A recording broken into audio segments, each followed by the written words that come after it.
రాజమహేంద్రవరంలో రక్షక భటులకి రక్షణ కరువైంది. నిన్న రాత్రి ఆదివారం రోజు రాత్రి రాజమహేంద్రవరం మెయిన్ రోడ్లో కోటిపల్లి బస్ స్టాండ్ దగ్గర నుంచి ఆ మెయిన్ రోడ్ ప్రాంతంలో సుమారుగా ఒక 6-7 మంది, మందుబాబులు కూడా కాదు వీళ్ళంతా కూడా ఒక బ్లేడ్ బ్యాచ్కి సంబంధించి కుర్రోళ్ళు వీరంగం చేస్తూ ఉన్నారు. డైరెక్ట్గా పోలీసులను అటాక్ చేస్తూ ఉన్నారు. అంటే ఇవాళ రాజమహేంద్రవరంలో పరిస్థితులు ఏ రకంగా ఉన్నాయో ఒక్కసారి ప్రజలు గమనించమని కోరుతాం. ఆఖరికి రక్షక భటులకే రక్షణ లేకపోతే సామాన్య ప్రజల పరిస్థితి ఏంటి అని అడుగుతున్నా. ఇదా మీరు రాజమహేంద్రవరంలో పరిస్థితులు ఈ రకంగా, ఈ కూటమి ప్రభుత్వంలో ఈ రకంగా ఉన్నాయి. ఇక్కడ స్థానికంగానే ఎమ్మెల్యేలే భూ సెటిల్మెంట్లు, వాళ్ళ తాలూకా వాళ్ళందరూ కూడా భూ సెటిల్మెంట్లు చేసి మీ ఛానల్స్లోనే TV5లోనే నేరుగా వచ్చేస్తూ ఉన్నాయి. అంటే వాళ్ళకే విసుకొస్తూ ఉంది. అంటే ఇంత దారుణంగా యథేచ్ఛగా భూ సెటిల్మెంట్లు చేస్తూ ఈ కుర్రోళ్ళందరూ కూడా పిచ్చి పిచ్చిగా వ్యవహారం చేస్తూ ఉంటే ఈయన ఈవీఎం ఎమ్మెల్యే మాట్లాడుతూ ఉంటాడు, నేను బ్లేడ్ బ్యాచ్ని, గంజాయి బ్యాచ్ని వీళ్ళందరినీ అరికడతానని ముందర చెప్తా ఉన్నాడు అనమాట. అంటే వీళ్ళంతా ఉన్నారు అంటే నేను అరికడుతున్నానని చెప్పుకునే కార్యక్రమం చేస్తూ ఉన్నాడు. అంటే ఇప్పుడు నేను అడుగుతా ఉన్నా, ఇదే ఈవీఎం ఎమ్మెల్యే వెనకాల తిరిగే వాళ్ళంతా ఎవరు అని అడుగుతున్నా. ఈ భూ సెటిల్మెంట్లు కాదా ఊర్లో జరిగేవి? ఇక్కడ స్థానికంగా కుమారి థియేటర్ దగ్గర ఆ ఏరియాలో ఒక వైశ్యులు జూపూడి వాళ్ళని, అంటే ఎప్పటి నుంచో పూర్వం నుంచి వాళ్ళకి అక్కడ ఆస్తులు ఉన్నాయి. అక్కడ సంబంధించి ఆయన భూమి మీద ఏ రకంగా కబ్జాకి పట్టపగలే చేశారు. అంటే ఈ రకమైన వ్యవహారము రాజమహేంద్రవరంలో జరుగుతూ ఉంది. మరి పోలీస్ డిపార్ట్మెంట్ ఏం చేస్తూ ఉన్నారో, ప్రభుత్వం ఏం చేస్తూ ఉన్నారో అర్థం కావట్లే. నేను అడుగుతా ఉన్నా, వీళ్ళందరినీ పెంచి పోషించే వాళ్ళు ఎవరు అని అడుగుతా ఉన్నా. రాజకీయ అండదండలు లేకపోతే ఈ బ్లేడ్ బ్యాచ్ కుర్రోళ్ళు పోలీసులను అటాక్ చేయగలుగుతారా? ఒకటే ప్రశ్నిస్తున్నా. నిజంగానే ఎస్పీఏ గనక సీరియస్నెస్ ఉంటే రాజమహేంద్రవరంలో ఇలా అల్లరి చిల్లరగా తిరిగే వాళ్ళని అందరినీ కూడా లెక్కపెట్టి వీళ్ళందరిపైన రౌడీ షీట్లు ఎందుకు తీయట్లేదు అని అడుగుతున్నా. వీళ్ళందరినీ నగర బహిష్కరణ ఎందుకు చేయట్లేదు అని అడుగుతున్నా.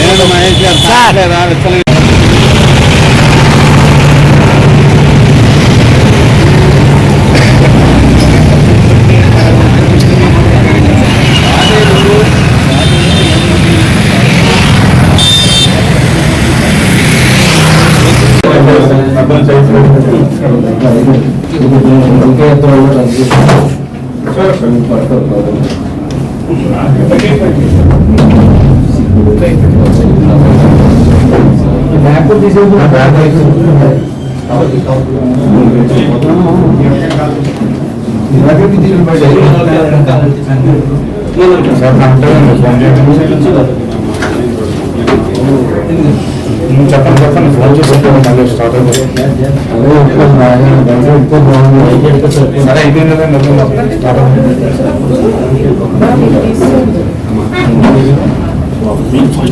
మీరు చెప్పించంటే బయట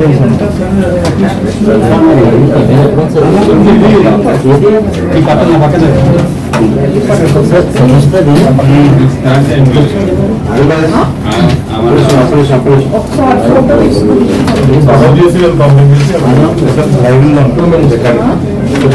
video camera photo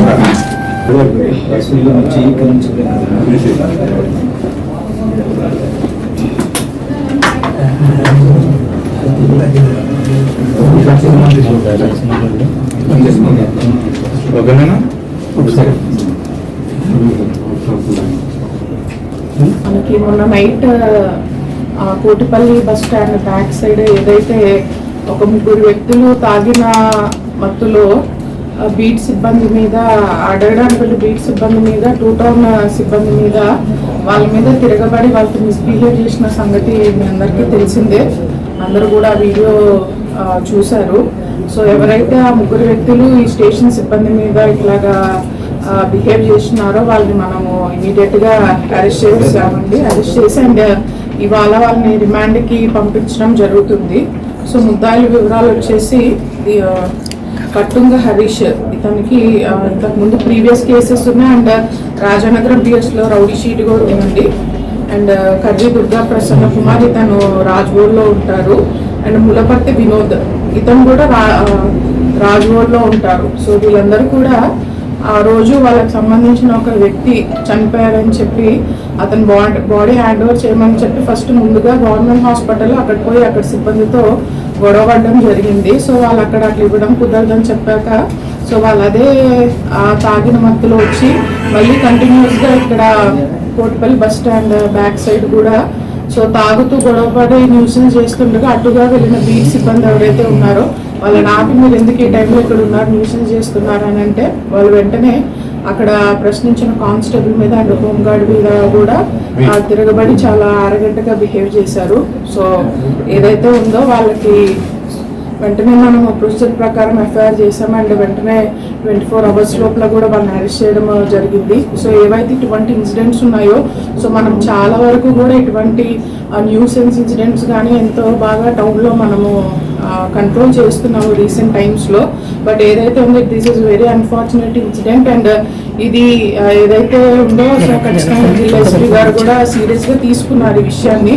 and all police స్టేషన్స్కి, ముఖ్యంగా రాజమండ్రి టౌన్ పరిధిలో ఉన్న అన్ని పోలీస్ స్టేషన్స్కి కూడా ఎస్పీ గారు ఇన్స్ట్రక్షన్స్ ఇవ్వడం జరిగిందండి. సో ఇక్కడ నుంచి నైట్ కూడా మేము స్పెషల్ టీమ్స్ ఫామ్ చేసి నైట్ ఎన్ఫోర్స్మెంట్ అనేది ఖచ్చితంగా చేస్తాము. సో ఎవరైతే దాన్ని ముఖ్యంగా తాగేసి అల్లరి చేసే వాళ్ళందరినీ కూడా ఖచ్చితంగా మనము స్టేషన్ తీసుకొని వస్తాము. సో వాటికి ఎటువంటి కౌన్సిలింగ్ ఇవ్వాలో సో ఎలాగా చేయాలో ఖచ్చితంగా చేస్తాము. సో ఏదైతే ఉందో సో ఖచ్చితంగా దిస్ ఈజ్ వార్నింగ్ అనుకోండి. ఎవరైతే ఇటువంటి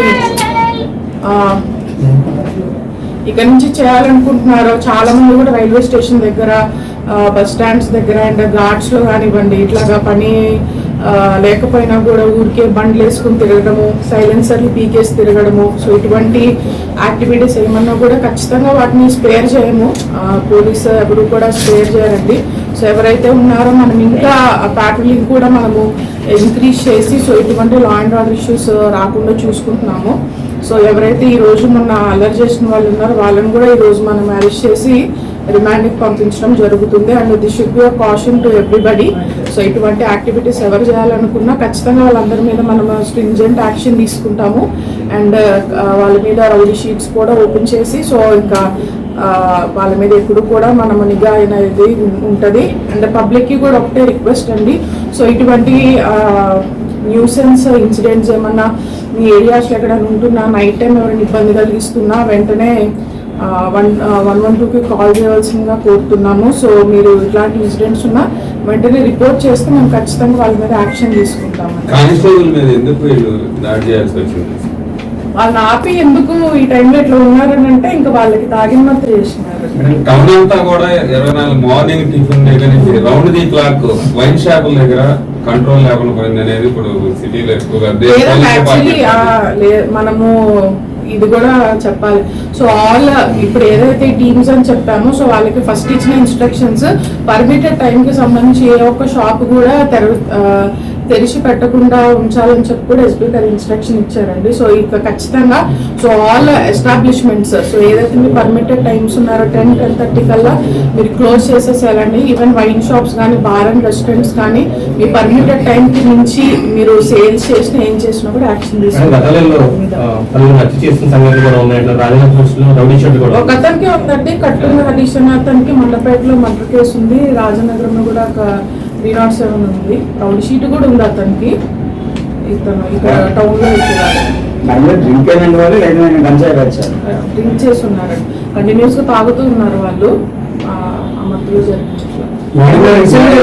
అక్కడ మద్య షాపుల దగ్గరే కాకుండా ఆ పక్కన కిళ్ళి కొట్ల దగ్గర అక్కడ కూడా పొద్దున్న నుంచి సాయంత్రం వరకు తాగుతూనే ఉంటున్నాను. చుట్టుపక్కల కూడా ఒక మీరు బార్ షాపులో అనుమతించట్లేదు, మద్య షాపులో అనుమతించట్లేదు, పక్కన కిళ్ళి కొట్లు ఇచ్చేస్తున్నారు కదా, సాగేస్తున్నారు కదా, రోడ్డు పక్కనే కూర్చొని డ్రింకింగ్ చేస్తున్నారు.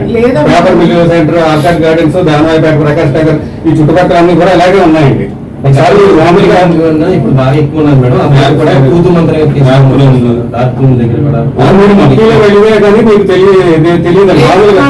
యాక్చువల్లీ ప్రతిసారి ఈ మధ్య స్పెషల్ డ్రైవ్ కూడా కండక్ట్ చేసుకుని ఓపెన్ డ్రింకింగ్ చేసే వాళ్ళందరి మీద కూడా మల్టిపుల్ కేసెస్ పెడుతున్నాము. ఇదే స్టేషన్ లో ఒక 200 కేసులు పెట్టుంటారు లాస్ట్ మంత్. సో మనము ఓపెన్ డ్రింకింగ్ మీద చాలా స్ట్రిక్ట్ యాక్షన్ తీసుకుంటామండి. అండ్ ఎవరైతే వైన్ షాప్స్ వీటి దగ్గర ఉన్నారో మేమే పోయి విజిట్ చేస్తున్నాం. అందరి దగ్గర ఫ్లెక్సీస్ అవేర్నెస్ కి కూడా ఏర్పాటు చేసాం. బట్ మీరు ఏదైతే ఏరియాస్ చెప్పారో ఆ కన్సర్న్ స్టేషన్ హౌస్ ఆఫీసర్స్ కి కూడా మనం చెప్పి ఆ ప్లేసెస్ లో ఇంకా నిఘా పెట్టమని చెప్తామండి. అనేక ఆరోపణలు వస్తున్నాయి మీ సిబ్బంది మీద కూడా. ఇటీవల ల్యాండ్ కబ్జాలకు సంబంధించి మీ సిబ్బందిలో పాత్ర ఉందంటున్నారు. కొంతమంది బాధితుల పక్షాన్ని నిలబడుతున్నారు. ఎవరైతే దాడి చేసిన పబ్లిక్ దాడి చేసినా కూడా కేసులు నమోదు లేదండి. ఇప్పుడు ఏదైతే ఉన్నదో దానికి ప్రూఫ్స్ ఎటువంటి ఇది లేదు. ల్యాండ్ కబ్జా చేసినారని మీరు ఏదైతే ఓకే, ఇప్పుడు అది ఇష్యూ కాదు. బట్ స్టిల్ మా వాళ్ళు ఎవరు కూడా సివిల్ డిస్ప్యూట్స్ లో ఇంటర్ఫీర్ అవ్వరు. అండ్ ఎటువంటి ప్రాబ్లమ్స్ పైన అధికారుల దగ్గరికి ఎప్పుడైనా అప్రోచ్ అవ్వచ్చు. సో అది మా దృష్టికి అయితే ఎవరు తీసుకుంటారు.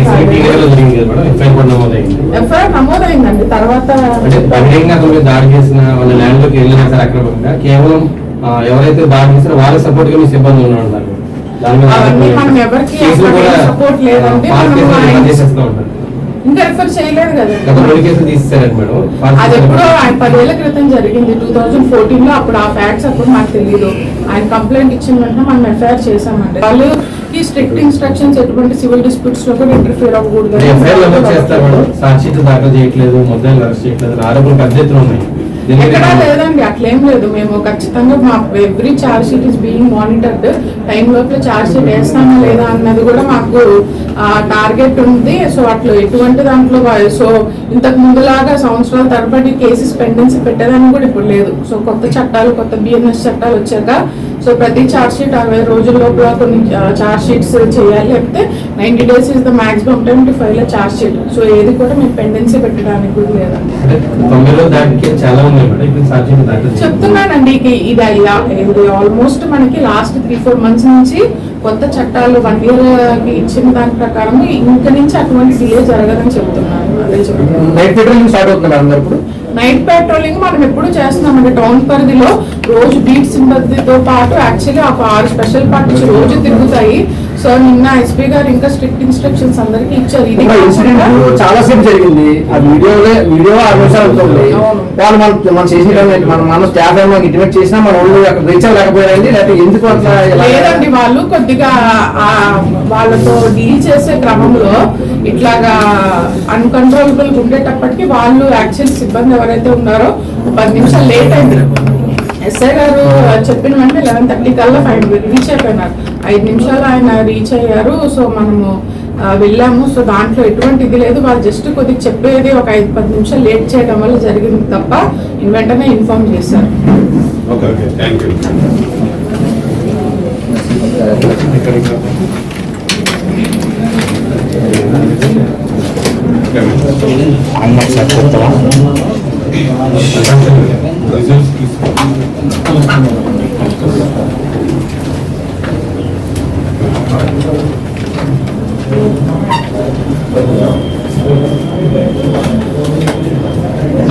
అవసరం